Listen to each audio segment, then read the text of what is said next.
En este video aprenderemos acerca de las funciones flecha y de las funciones anónimas. Vamos a empezar con las funciones flecha. La idea es la siguiente.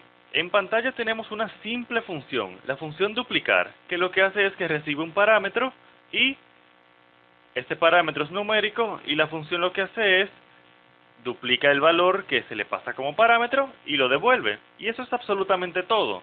Entonces, la idea es que estamos escribiendo mucho para esta simple función.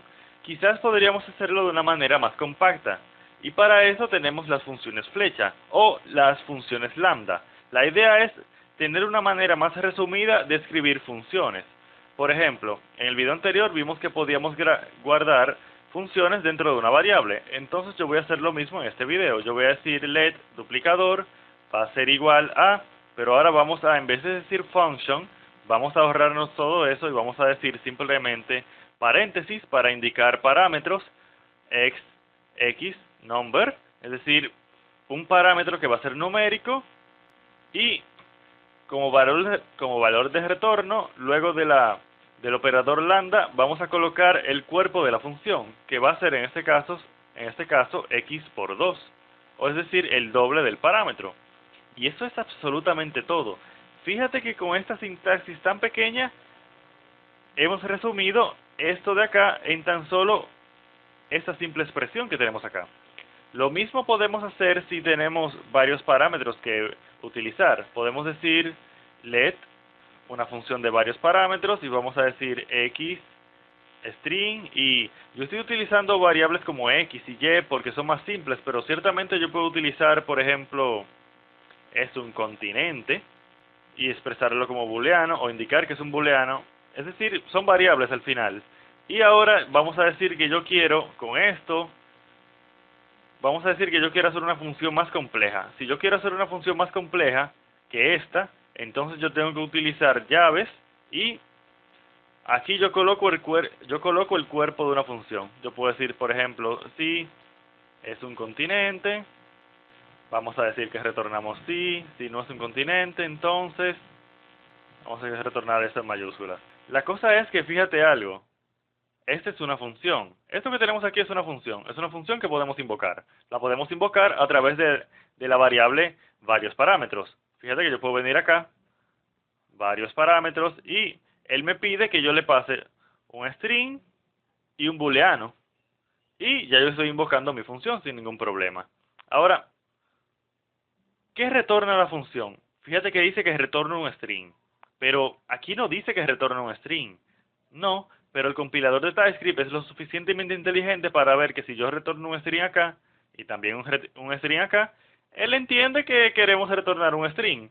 Si yo, solamente a modo de ejemplo, yo viniera acá y dijera, bueno, entonces retórname un 42. Entonces cuando yo venga acá, a la variable varios parámetros, fíjate que él es tan inteligente que dice, bueno, retornamos sí o el número 42. Fíjate la inteligencia del compilador de TypeScript.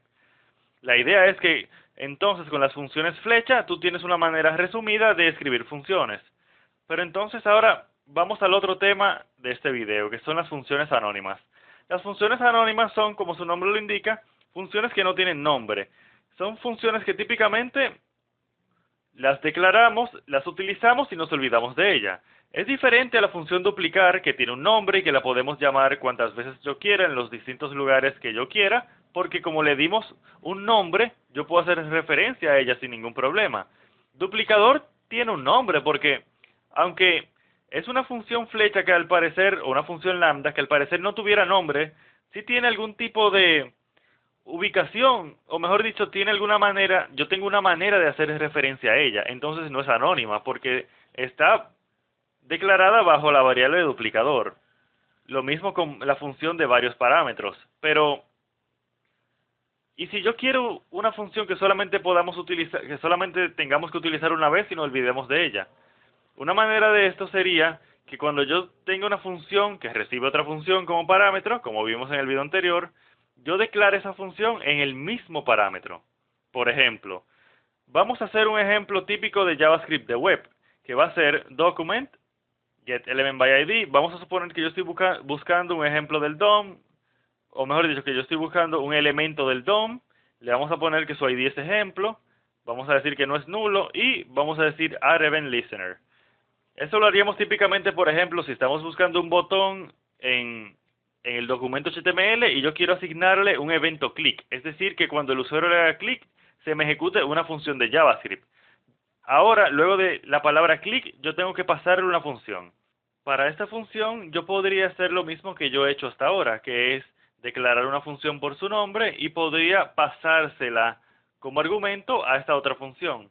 Porque fíjate que addEventListener es una función que como segundo parámetro, el tipo de valor que exige su segundo parámetro es la asignatura de una función. Es decir, que es una función lo que tenemos que pasarle. Pero quizás esta función que yo le voy a pasar es una función que yo solamente voy a utilizar una vez. Entonces, yo no quiero tener que estar teniendo que declarar una función aquí arriba y luego pasarla para acá abajo. Entonces, yo lo que puedo hacer es declarar la función aquí mismo y decir function y colocar el cuerpo de la función. Y eso sería todo. Ya aquí adentro yo puedo hacer lo que se me antoje.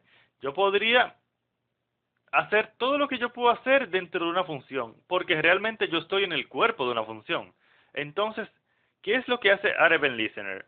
addEventListener lo que hace es que escucha a este evento, al evento click, y cuando ocurre el evento en el futuro lejano, es que él dice, ok, ya le dieron clic al elemento que yo estaba escuchando, entonces vamos a ejecutar esa función que a mí me han pasado como segundo argumento. Ahí está la importancia de poder pasar como argumento otras funciones, porque así yo puedo definir qué va a pasar en el futuro cuando tal acción se dé. Entonces, lo que estamos viendo aquí es que esta función no tiene nombre. Yo no tengo ninguna manera aquí abajo de hacer referencia a esta función, pues si no tiene nombre, ¿cómo hago referencia a ella? Simplemente no hay. Por eso le llamamos función anónima. Otra manera de hacer esto sería de una manera más resumida con las funciones lambda o las funciones flecha. Vamos a copiar y pegar este código y vamos a hacer este mismo ejemplo, pero con una función lambda. Vamos a decir paréntesis, operador lambda, llaves.